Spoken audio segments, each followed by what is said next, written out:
About 4.5 weeks ago, we took the Lotus out for her first test run in 4.5 years on the road.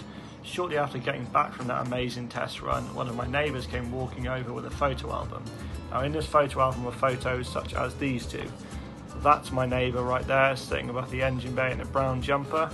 He fully rebuilt my car, nut and bolt, restored it, okay? This is my car back in 1983.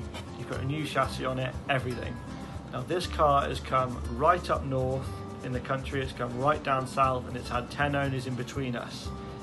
I had no idea he owned this car, and it's come back within 2 doors of him. How amazing is that? The chances of it are, I can't even say. Now, if you'd like to see me do an interview with him, make sure you comment on this video and like it and let me know, because he's not far away and it would be an amazing interview, because the chances of this happening are crazy.